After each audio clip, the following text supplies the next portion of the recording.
flash flood warning from the National Weather Service.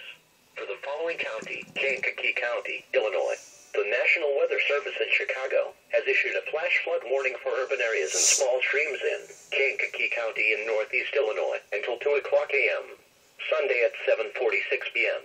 National Weather Service Doppler radar indicated slow-moving thunderstorms with torrential rainfall across the warned area.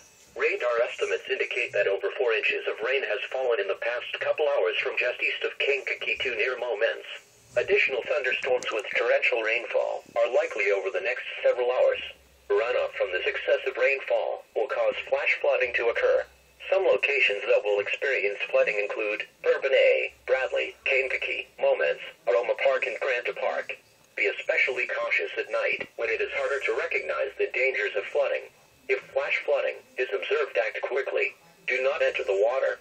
Turn around and move up to higher ground to escape flood waters. Do not stay in areas subject to flooding when water begins rising.